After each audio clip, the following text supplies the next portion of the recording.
پہلی بات اتقوا اللہ حق تقاتہ ولا تموتن الا وانتم مسلمون، میں عرض کر چکا ہوں اس کا براہ راست تعلق ایمان کے ساتھ، اس نظریہ حیات کے ساتھ، اس تصور کائنات کے ساتھ، اس فلسفے کے ساتھ ہے، اس ویلٹن شوانگ کے ساتھ ہے۔ وہ ہے تو تقویٰ ہوگا، فرما برداری ہوگی۔ اب جو یہ جیسے میں مثال دیا کرتا ہوں کہ ایک فصیل ہے اینٹوں سے بنی ہے، فصیل کی قوت کا دار و مدار، استحکام کا دار و مدار دو چیزوں پر ہے۔ ہر اینٹ پکی ہو، پختہ ہو، کچی اینٹ نہ کہیں لگ گئی ہو۔ جہاں کچی اینٹ لگے گی وہیں اندیشے کی جگہ بن گئی، پوٹینشیل ڈینجر کا مقام ہے، پوٹینشیل ویکنس۔ پھر یہ کہ ان کو جوڑنے والا مسالہ وہ مضبوط ہو، سیمنٹ سبسٹنس، چونا ہے، گارا ہے، سیمنٹ ہے، مضبوط ہو، مارٹر مضبوط ہو۔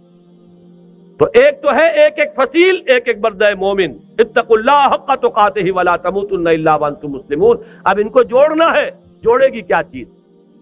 جو فکر میں ہم آہنگی پیدا کرے، وہ چیز واعتصموا بحبل اللہ جميعا ولا تفرقوا، اللہ کی رسی کو مضبوطی کے ساتھ مل جل کر تھام لو، اس سے چمٹ جاؤ، تفرقے میں نہ پڑو۔ یہ قرآن ہے جو جوڑے گا۔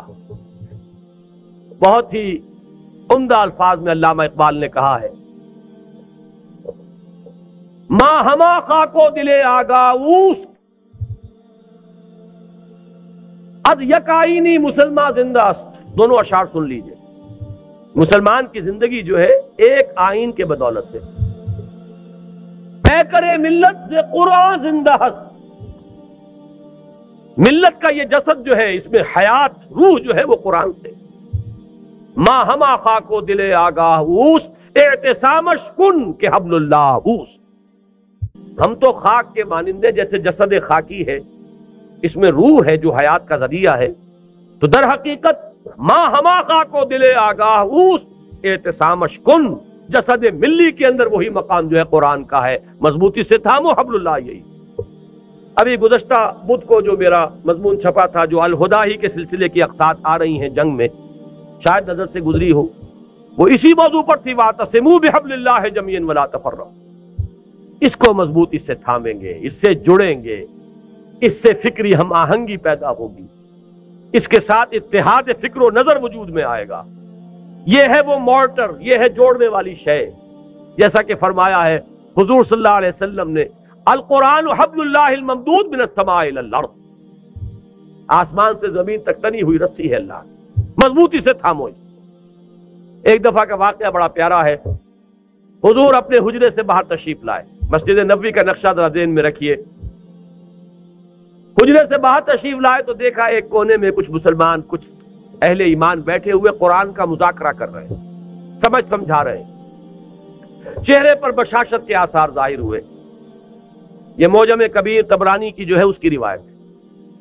آپ تشریف لائے، ایک سوال کیا بڑا عجیب، بلکہ اس سوال کو تو یوں سمجھ کر سنیے کہ جیسے کہ حضور یہ سوال مجھ سے اور آپ سے بھی کر رہے ہیں۔ الستم تشہدون اللہ الہ الا اللہ وانی رسول اللہ وان ھذا القرآن جاء من عند اللہ، کیا تم اس بات کی گواہی نہیں دیتے کہ اللہ کے سوا کوئی معبود نہیں، میں اللہ کا رسول ہوں اور یہ قرآن اللہ کے پاس سے آیا ہے؟ صحابہ کا جواب کیا ہو سکتا تھا؟ بلا یا رسول اللہ، حضور کیوں نہیں، بالکل ہے، ایسا ہی ہے۔ اب آپ نے فرمایا فابشروا، بشارت حاصل کرو، خوشیاں مناؤ، فإن هذا القرآن طرفه بأيديكم وطرفه بيد الله، اس لیے کہ اس قرآن کا ایک سرا تمہارے ہاتھ میں ہے، ایک سرا اللہ کے ہاتھ میں۔ یہ ہے وہ قرآن، وہ حبل اللہ، واعتصموا بحبل اللہ جميعا ولا تفرقوا۔ اس کے بعد وہ تاریخ کا حوالہ دیا، واذکروا نعمت اللہ علیکم اذ کنتم اعداء فألف بین قلوبکم، یاد کرو احسان جو اللہ کا تم پر ہوا جبکہ تم دشمن تھے، ایک دوسرے کے خون کے پیاسے تھے۔ اوس اور خزرج کی دشمنی چلی آ رہی تھی 100 برس سے، قبیلے لڑ رہے تھے، پھر اللہ تعالیٰ نے تمہارے دلوں میں الفت پیدا کی، ایمان کی الفت، مقصد کی ہم آہنگی، نظریات کا اشتراک۔ وَكُنْتُمْ عَلَىٰ شَفَا حُفْرَةٍ مِّنَ النَّارِ، جب بھی ان الفاظ سے گزرتا ہوں ایسے محسوس ہوتا ہے جیسے ایک حدیث میں الفاظ آئے فیہ ذکرکم، یہ جو قرآن ہے اس میں تمہارا ذکر ہے، اور بلکہ اس سے پہلے الفاظ ہیں فیہ خبر ما قبلکم ونبأ ما بعدکم وحکم ما بینکم۔ حضرت علی کی روایت ہے یہ، حضور نے فرمایا اس قرآن میں تم سے پہلوں کی خبریں بھی ہیں، تم سے بعد کے حالات کی اطلاعات بھی ہیں، اور جو بھی تمہارے مابین کبھی اختلاف ہوگا اس کا حل اور فیصلہ موجود ہے۔ تو ہمارا ذکر کہاں ہے؟ کنتم علی شفا حفرۃ من النار، تم تو آگ کے گڑھے کے کنارے تک جا پہنچے تھے، فانقذکم منہا، تو اللہ نے تمہیں اس سے بچایا اور نکالا۔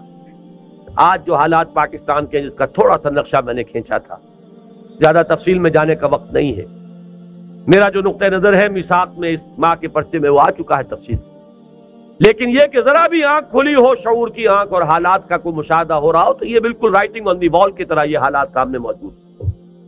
ہم آگ کے تباہی کے گڑھے کے کنارے تک پہنچ چکے۔ اللہ بچا سکتا ہے، اسے قدرت حاصل، لیکن یہ بچاؤ ہوگا اسی طور سے جس طور سے کہ اس وقت اس نے بچایا تھا، محمد الرسول اللہ کے ذریعے سے بچایا تھا صلی اللہ علیہ وسلم۔ حضور فرماتے ہیں کہ میری اور تمہاری مثال ایسی ہے کہ آگ کا ایک الاؤ ہے، تم اس میں کود پڑنا چاہتے ہو اور میں تمہارے کپڑے پکڑ پکڑ کر گھسیٹ رہا ہوں۔ اس طریقے سے اسی نسخے کو اختیار کریں گے تو بات بنائے گی۔ وَاذْكُرُوا نِعْمَةَ اللَّهِ عَلَيْكُمْ إِذْ كُنْتُمْ أَعْدَاءً فَأَلَّفَ بَيْنَ قُلُوبِكُمْ فَأَصْبَحْتُمْ بِنِعْمَتِهِ إِخْوَانًا وَكُنْتُمْ عَلَى شَفَا حُفْرَةٍ مِّنَ النَّارِ فَأَنقَذَكُم مِّنْهَا كَذَلِكَ يُبَيِّنُ اللَّهُ آيَاتِهِ لَكُمْ آيَاتِهِ لَعَلَّكُمْ تَهْتَدُونَ۔ اس طرح اللہ تمہارے لیے اپنی آیات کی تبیین کر رہا ہے، وضاحت سے بیان کر رہا ہے تاکہ تم ہدایت اخذ کر سکو، راستہ تمہیں نظر آ جائے، اس پر چل سکو۔ آخری آیت میں ہے وہ مقصد کا اشتراک، وَلْتَكُن مِّنكُمْ أُمَّةٌ يَدْعُونَ إِلَى الْخَيْرِ وَيَأْمُرُونَ بِالْمَعْرُوفِ وَيَنْهَوْنَ عَنِ الْمُنكَرِ وَأُولَٰئِكَ هُمُ الْمُفْلِحُونَ۔ اور چاہیے کہ تم سے ایک ایسی جمعیت وجود میں آئے، ایک ایسی امت وجود میں آئے۔ ویسے تو پوری امت کا کام یہی ہونا چاہیے تھا، لیکن اگر امت ہو گئی ہو تو ان میں سے جو بیدار ہو جائیں، جو جاگ جائیں، وہ مل جل کر ایک امت ودن امت، پارٹی ودن پارٹی، بڑی امت میں ایک چھوٹی امت کی شکل اختیار کریں، اور ان کے کام صرف 3 ہوں۔ عہد کر کے اٹھیے اگر ان باتوں کی سچائی اور صداقت کی دل گواہی دے کہ یہ 3 کام ہو جائیں ہمارے مقصد، یدعون الی الخیر ویامرون بالمعروف وینہون عن المنکر، دعوت خیر، بھلائی کی دعوت۔ انشاءاللہ اس بدھ کو جو یہ قسط آ رہی ہے میری، اس میں اسی آیت پر گفتگو ہے، اسی لیے مجھے بڑی سہولت ہے کہ میں اس وقت اشارہ کر کے یہاں سے گزر جاؤں گا کہ آپ ذرا توجہ کے ساتھ اس بدھ کو انشاءاللہ جو آئے گی اس میں کوئی ناغہ نہ ہو جائے، اللہ تعالیٰ کوئی رکاوٹ اس میں اللہ کی طرف سے نہ آ جائے۔ تو اس میں اسی آیت پر اور پھر 2 اور قسطیں آئیں گی جو اسی موضوع پر ہیں۔ ایک میں نے مولانا امیر التبلیغ مولانا محمد یوسف دہلوی رحمۃ اللہ علیہ کی ایک تقریر کا اقتباس دیا ہے طویل۔ یہ امت، ایک لفظ استعمال کیا انہوں نے، امت پناہ ہم سے چلا گیا۔ کہتے ہیں ہم امت ہیں، امت ہونے کا وصف ختم ہو چکا۔ وہی بات جو اقبال نے کہی تھی کہ آج کوئی امت محمد یا امت مسلمہ دنیا میں موجود نہیں ہے، جو چیز بالفعل موجود ہے وہ کچھ مسلمان اقوام ہیں، امت محمد صلی اللہ علیہ وسلم، امت مسلمہ نام سے کوئی شے موجود نہیں، لیکن اسے وجود میں لانا ہے، اس کے لیے جینا، اس کے لیے مرنا۔ قُلْ إِنَّ صَلَاتِي وَنُسُكِي وَمَحْيَايَ وَمَمَاتِي لِلَّهِ رَبِّ الْعَالَمِينَ۔ یہ ہو مقصد، عمل کے لیے یہ ہو ہدف، اپنی صلاحیتوں کے صرف کے لیے یہ ہو میدان۔